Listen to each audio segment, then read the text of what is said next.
आप सभी को सत्य, तथ्य और प्रकृति का प्रतीक गोवर्धन पूजा की ढेर सारी शुभकामनाएं, बहुत बहुत शुभकामनाएं।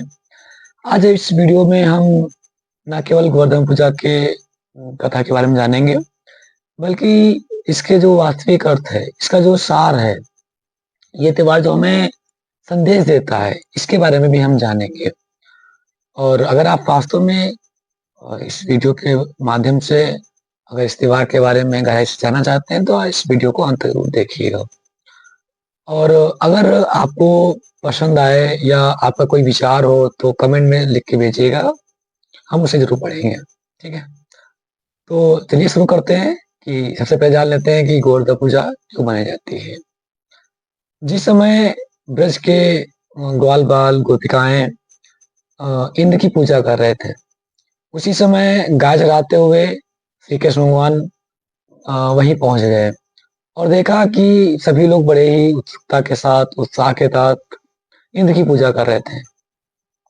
तो कृष्ण ने पूछा, भाई इंद्र की पूजा क्यों कर रहे हो? तो गोपिकाओं ने कहा कि इंद्र की वजह से बारिश होती है, जिससे हमारी कृषि आगे बढ़ती है, अन्न मिलता है, और इस वजह से हम इंद्र की पूजा करते हैं। तो कृष्ण ने समझाया कि इसमें इंद्र की क्या शक्ति है।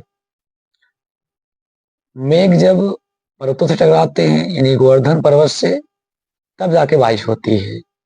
तो बारिश में मेन भूमिका तो गोवर्धन पर्वत की ही है। तो आप लोग इस वजह से ये जो छप्पन वो लगाते हो, ये जो आप लोग बड़ी उत्सुकता के साथ इंद्र की पूजा करते हो, ये आज से बंद करो और गोवर्धन की पूजा करो, यानी गोवर्धन पर्वत की पूजा करो। तो सभी गोपिकाओं ने, ब्रजवासियों ने यही करना शुरू कर दिया। उधर नारद जी ने ये खबर इंद्र को पहुंचाई। इंद्र बड़ा गुस्सा हो गए, क्रोधित हो गए। उन्होंने जितने भी बादल थे मेघ से आज्ञा दी कि जाकर के मूसलाधार बारिश कर दो, सारे ब्रजवासियों को डुबा दो।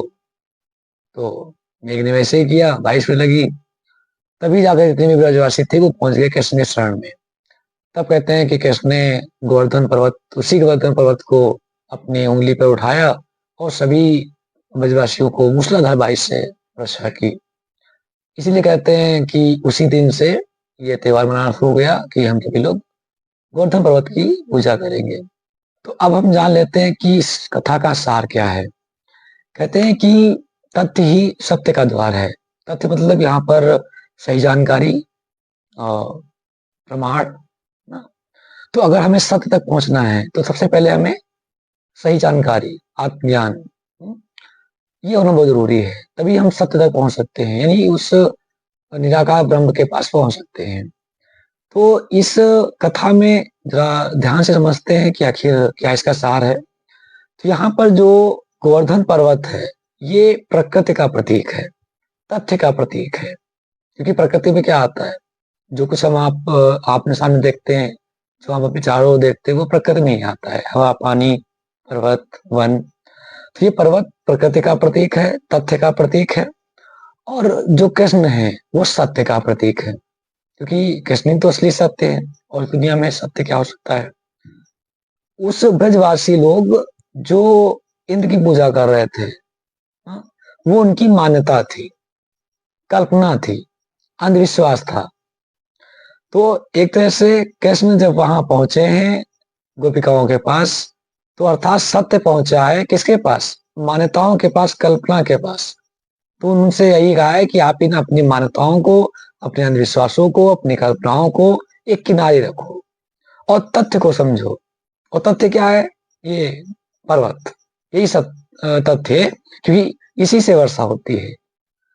तो यहाँ पर कृष्ण खुद बता रहे हैं कि वैज्ञानिक ढंग से बता रहे हैं कि बारिश कोई इंद्र, कोई भगवान नहीं कराता है। जैसे हम लोग आमतौर पे बोलते होंगे, आप लोग भी सुनते होंगे, हो सकता है कुछ लोग कहते भी होंगे, जब बारिश होती है तो कैसे लोग ईश्वर को गाली भी देते हैं। कुछ लोग ये कहते नहीं है, अरे भगवान को आज ही बरसना था, सारा काम बेकार हो गया।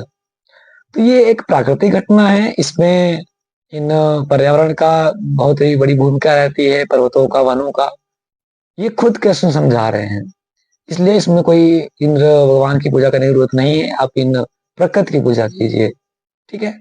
और जैसा कि आप लोग देखते हैं कि कुछ पौधे ऐसे हैं, कुछ पेड़ ऐसे हैं जिनको हम बहुत खास समझते हैं, जैसे कि पीपल का वृक्ष, तुलसा का पौधा, या जैसे गंगा नदी।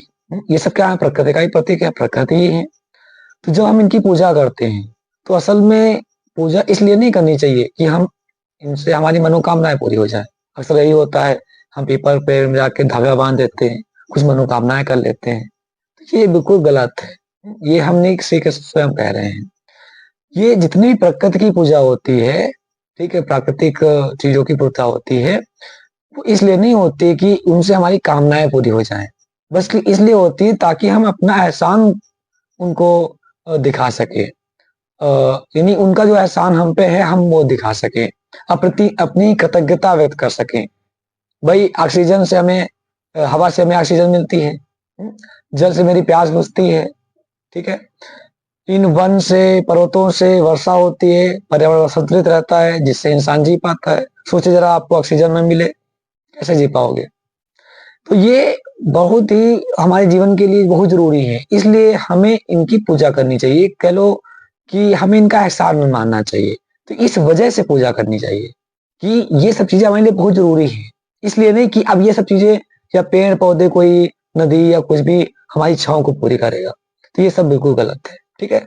तो कृष्ण यही समझाने का प्रयास कर रहे हैं। वास्तव में श्री कृष्ण भगवान, है ना, और ये जो गोवर्धन पूजा होती है, ये वास्तव में हमें क्या संदेश देता है कि हमें तथ्य के आधार पे चलना चाहिए, हमें सबूत प्रमाण के आधार पे चलना चाहिए, हमें जानकारी ज्ञान के आधार पे चलना चाहिए, किसी भी मान्यता, है ना, किसी भी अंधविश्वास के आधार पे नहीं।